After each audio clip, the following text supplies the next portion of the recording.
a son reports his own father to the IRS and sends him to prison. A cousin forges a dead man's signature to seize control of the company. An ex-wife pays $365,000 to have the father of her children shot dead on a Monday morning. This is how the Gucci family, founders of one of the most recognized luxury brands on the planet, lost everything they built over 72 years. Today, the brand carries a valuation somewhere between $11.6 billion and $26 billion, depending on who you ask, and the family owns 0% of it. Not a single Gucci has held any role in the company since 1993. The way they lost it plays out less like a business case study and more like a Greek tragedy performed in Italian.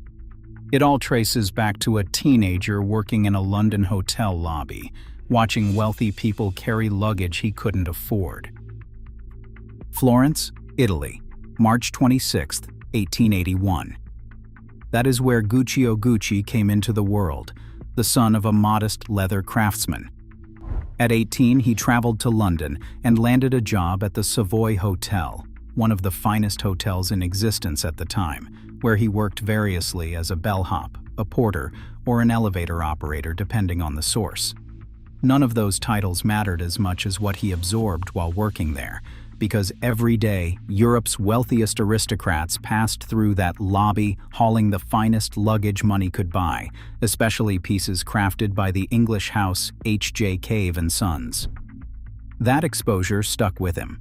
Years later, after a stint with a European luxury rail company called Compagnie des Wagons Lits and an apprenticeship at the Italian luggage maker Franzi, Guccio returned to Florence and opened a small shop in 1921 on Via della Vigna Nuova called Valigeria Guccio Gucci, selling handmade leather luggage, travel goods, saddles, and equestrian accessories.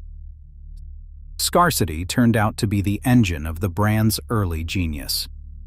International sanctions against Mussolini's Italy in the 1930s choked off leather supplies, which forced Guccio to develop a specially woven hemp fabric from Naples with a signature diamond print called the Diamante pattern. That material became a Gucci hallmark. Post-war shortages in 1947 pushed a second invention, the bamboo bag, built with fire-treated Japanese bamboo handles, and that piece went on to be carried by Ingrid Bergman, Elizabeth Taylor, and Princess Diana.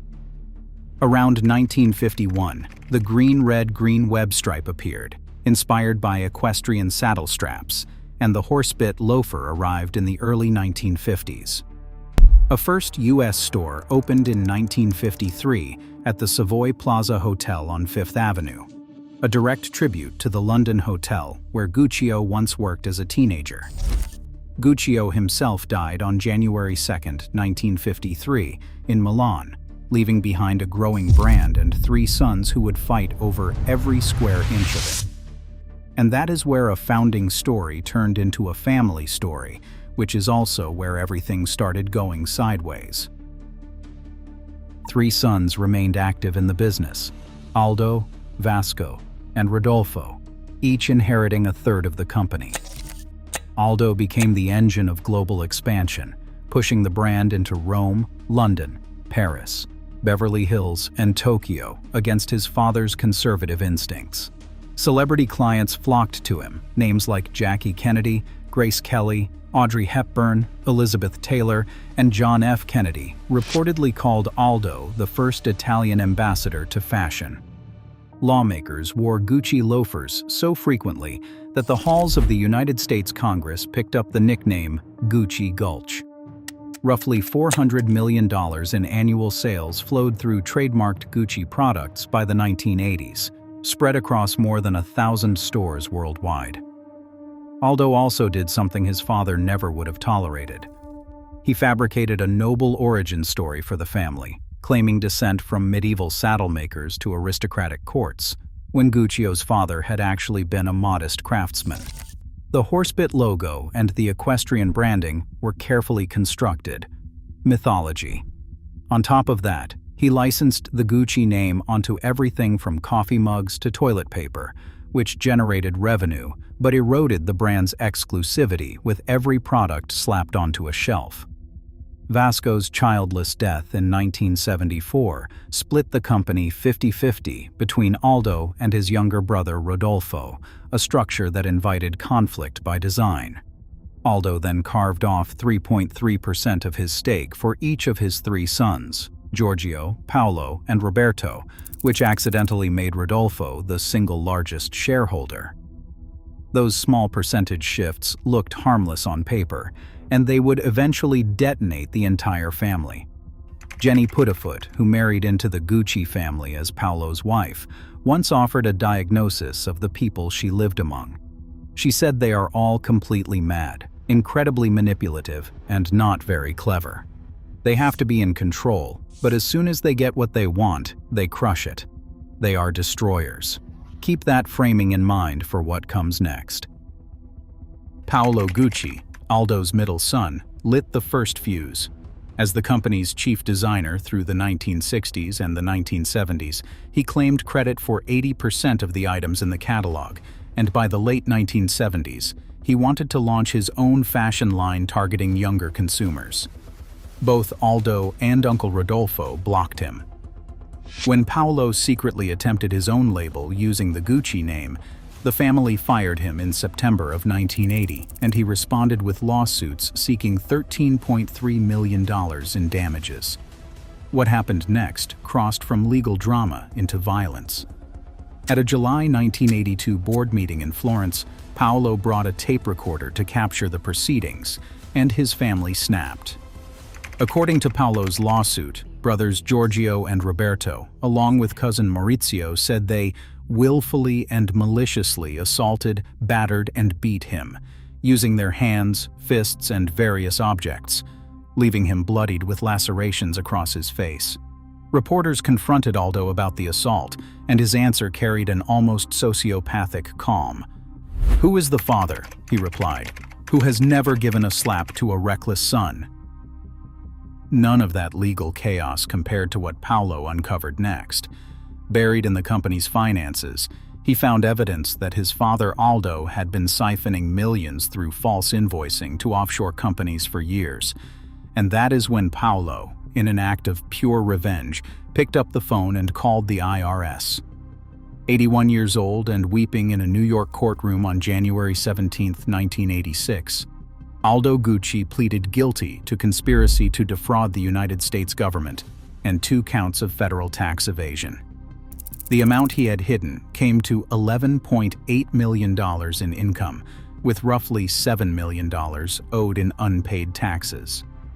A judge sentenced him to 1 year and 1 day in federal prison, fined him $30,000, and ordered him to pay $7.4 million plus interest. He served his time at a minimum security facility at Eglin Air Force Base in Florida, where fellow inmates gave him the nickname Bubba. Standing before the judge, Aldo told the courtroom, "I forgive Paolo, and I forgive anyone who wanted me to be here today." A son had put his own father behind bars, and that turned out to be just the opening act. May 15, 1983, Rodolfo Gucci died, and his 50% stake passed entirely to his only son Maurizio, who became the single largest shareholder overnight. The problem was that Rodolfo had not properly signed share transfer documents before his death, which exposed Maurizio to an enormous inheritance tax. Maurizio's alleged solution was to have his father's signature forged on the certificates, first through his secretary and then through her assistant. When Aldo discovered the forgery, he filed charges, and Maurizio fled to Switzerland in 1986 to dodge prosecution. Before all of that unraveled, Maurizio had cut a deal with his cousin Paolo, who agreed to vote his shares alongside Maurizio's in exchange for Maurizio purchasing Paolo's 3.3% stake for $22 million. That alliance succeeded in stripping Aldo of power, but when Maurizio never paid up, Paolo retaliated exactly the way he always did, tipping off the IRS about his father and alerting Italian authorities about Maurizio's forgery. Every single member of this family was simultaneously trying to destroy every other member. Years of legal warfare finally landed Maurizio in the chairman's seat by 1989, and he genuinely wanted to elevate the brand back to its luxury origins. Don Mello came on as creative director and started slashing, reducing stores from over 1,000 down to 180, cutting product lines from 22,000 items to 7,000, and reviving the bamboo bag. The vision was sound, but Maurizio's execution was disastrous. Lavish spending on new headquarters in Florence and Milan drained the company, and by 1991, Gucci carried a negative net worth of $17.3 million. Debts blew past $100 million by 1992, and by 1993 the company reportedly sat less than 48 days from having its assets sold at auction, while Maurizio personally owed over $40 million. And that's when Investcorp showed up. Investcorp, a Bahrain-based investment firm that had previously acquired Tiffany & Co. in 1984, started buying Gucci family shares in the late 1980s. Paolo sold his 3.3% stake for roughly $42 to $45 million. Aldo's branch unloaded their combined stake for roughly $135 million, and then in September 1993, Maurizio sold his remaining 50% for approximately $170 million. That transaction ended it. After 72 years, not a single Gucci family member owned a share of the company that carried their name. Consider the math on $170 million, because at the time it felt like a fortune. Within 3 years, Investcorp flipped the company for a return of $1.6 to $2.1 billion on a total investment of roughly $246 million, and today the brand carries a valuation between $11.6 and $26 billion. The family collectively walked away with about $350 million for a brand now worth hundreds of times that. 2 people made that turnaround possible, and neither one of them was named Gucci. Domenico De Sole, a Harvard law graduate who had originally served as the family's outside counsel, joined as CEO of Gucci America in 1984 and eventually rose to CEO of the entire group. Tom Ford came aboard in 1990 as a designer, hired by Don Mello when the brand had sunk so low that, as Mello herself recalled, no one would dream of wearing Gucci. Ford and Maurizio clashed constantly, and Mello captured the dynamic perfectly when she observed that Maurizio always wanted everything to be round and brown, and Tom wanted to make it square and black. Maurizio wanted Ford gone, but De Sole insisted he stay, and Ford became creative director in 1994. What followed was one of the greatest commercial rescues in fashion history. Gucci had been losing $22 million a year in 1993, while auditors recommended liquidation, but revenues reached $500 million by 1995, climbed to $881 million in 1996, a 90% jump in a single year, and exceeded $3 billion annually by 2004, with a group valuation of $10 billion. The fashion industry started using the phrase "doing a Gucci" as shorthand for pulling off a successful turnaround. Only after every Gucci was removed from the company did the brand actually thrive, and that is the cold center of this entire story. One more act remained in this tragedy, and it was the darkest by far. On March 27, 1995, roughly 8:30 in the morning, Maurizio Gucci arrived at his private office building at Via Palestro 20 in Milan. As he greeted the doorman Giuseppe Onorato, a gunman fired 4 shots into him, 3 in the back and 1 in the head, using a 7.65mm pistol. Onorato took 2 bullets in his arm, but survived, and he later told reporters that he was cradling Mr. Gucci's head as he died in his arms. Maurizio was 46. Police Corporal Giancarlo Togliatti, upon hearing the victim's identity, replied sarcastically that right, and that he was Valentino. Nearly 2 years of investigation produced nothing until January 8, 1997, when an anonymous caller told police chief Filippo Nini that he was going to say just one name, Gucci. The tipster reported that a hotel porter named Ivano Savioni had been bragging about his involvement, and undercover recordings cracked the case open, leading to 5 conspirators arrested simultaneously on January 31, 1997. Patrizia Reggiani, Maurizio's ex-wife, had orchestrated the entire thing. Born Patrizia Martinelli on December 2, 1948, in Vignola, Italy, she grew up in modest circumstances before her mother married wealthy entrepreneur Ferdinando Reggiani, who adopted Patrizia and launched her into Milan's high society. She met Maurizio at a party in 1970, and they married on October 28, 1972. Rodolfo Gucci opposed the match from the start, calling her a social climber who had nothing in mind but money, but the couple went on to live lavishly anyway, with penthouses on Fifth Avenue, chalets in St. Moritz, and a license plate that read Maurizia, a combination of their names. 2 daughters followed, Alessandra in 1976 and Allegra in 1981. On March 21, 1985, Maurizio told Patrizia he needed to take a business trip to Florence, and the next day he sent a friend to deliver the real message, that the marriage was over. He later began dating Paola Franchi, a childhood friend who had attended their wedding. Divorce papers finalized in 1994, with Maurizio agreeing to pay $1.47 million a year in alimony, and Patrizia dismissed that figure as a bowl of lentils. Prosecutors laid out overlapping motives at trial: jealousy over Paola Franchi, fear that a remarriage would have her alimony, fury over Maurizio's sale of Gucci to Investcorp, which severed her connection to the brand, and worry that new children would dilute her daughter's inheritance. Paola Franchi's testimony captured it in one line, that Patrizia was bothered above all that she could not call herself a Gucci anymore. 5 people carried out the murder. Patrizia financed and directed it.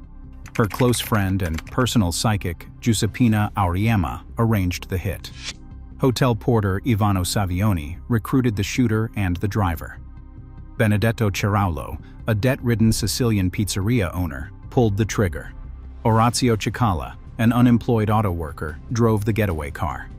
Reggiani paid approximately $365,000 for the killing, and inside her Cartier diary, the entry for March 27, 1995, contained a single word: paradisos, the Greek word for paradise.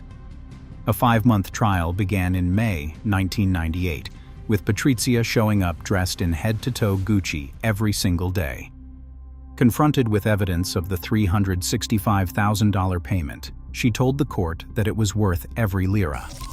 A 29-year sentence came down, later reduced to 26 years on appeal, and when somebody asked why she had not shot Maurizio herself, her answer was that her eyesight was not so good and she did not want to miss. Prison produced its own surreal chapter. Patrizia kept a pet ferret named Bambi in her cell, arranged through her lawyers despite a strict no-pets policy, and the ferret eventually died when a fellow inmate accidentally sat on it. She referred to her incarceration as "my stay at Vittore residence." Eligibility for a work release program arrived in 2011, but she turned it down flat, announcing, "I've never worked in my life, and I'm certainly not going to start now." October of 2016 brought her full release after approximately 18 years behind bars. She now walks through Milan's upscale neighborhoods with a red macaw parrot named Bo perched on her shoulder, and here's the detail that stuns most people. Italy's Supreme Court upheld her right in 2017 to receive $1.47 million annually from Maurizio's estate, despite the murder conviction, plus back payments covering her prison years that totaled over $20 million. The Guardian sat down with her after her release, and she told them, "If I could see Maurizio again, I would tell him that I love him, because he is the person who has mattered most to me in my life." A pause followed. "I think he'd say the feeling wasn't mutual. pressed on what drove her rage in the first place, she answered, "Losing the family business. It was stupid. It was a failure. I was filled with rage." Loss piled on loss in the years that followed.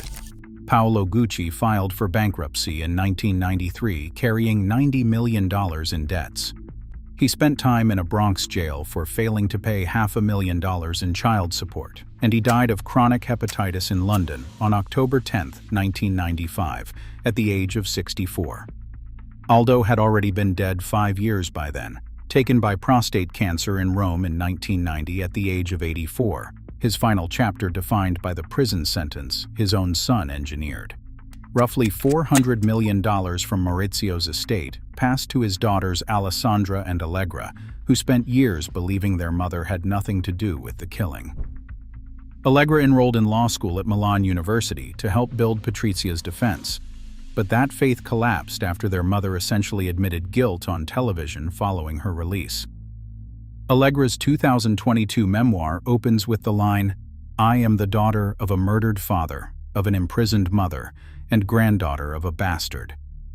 Both daughters have severed all contact with Patrizia and live privately in Switzerland. Ridley Scott's 2021 film, House of Gucci, carried the story to a mass audience with Lady Gaga playing Patrizia and Adam Driver as Maurizio, earning over $153 million worldwide at the box office. The family responded with a formal statement calling the film's portrayal of their relatives as thugs, ignorant and insensitive to the world around them.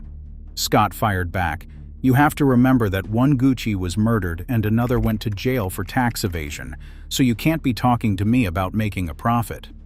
Tom Ford, the person who actually rescued the brand, wrote a reflective essay after watching the film.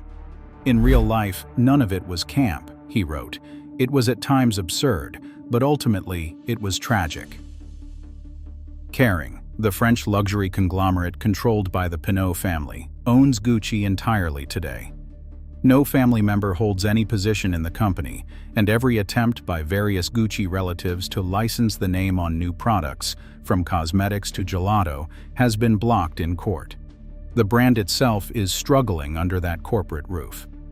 Revenue dropped 23% in 2024 to €7.65 billion, and Kering appointed Demna, formerly of Balenciaga, as the new artistic director in March 2025, making him the third creative leader in 3 years. The company that the Ford and Dassault partnership built into a $10 billion empire is searching for direction again, and the founding family watches all of it from the sidelines, owning nothing, controlling nothing, lending their surname to a story they can never reclaim. No competitor took the Gucci empire from this family. No market shift wiped them out. They lost it to each other, through a father's tax fraud exposed by his own son, a forged signature to dodge inheritance taxes, a 50-50 ownership split with no tiebreaker, a sale forced by financial collapse, and a murder ordered from a Cartier diary. The company Guccio Gucci started as a teenage bellhop's dream in Florence, now sits as a multi-billion-dollar line item in a French holding company's portfolio. Roughly $350 million is all the family collected for it, while Investcorp alone cleared over $1.6 billion by flipping their stake, and the brand today carries a valuation between $11.6 and $26 billion. Aldo Gucci once told people, "Quality is remembered long after price is forgotten." He meant leather goods when he said it, but the line reads like an epitaph for the family. Because what the world remembers about the Guccis isn't the quality, it's the price they paid.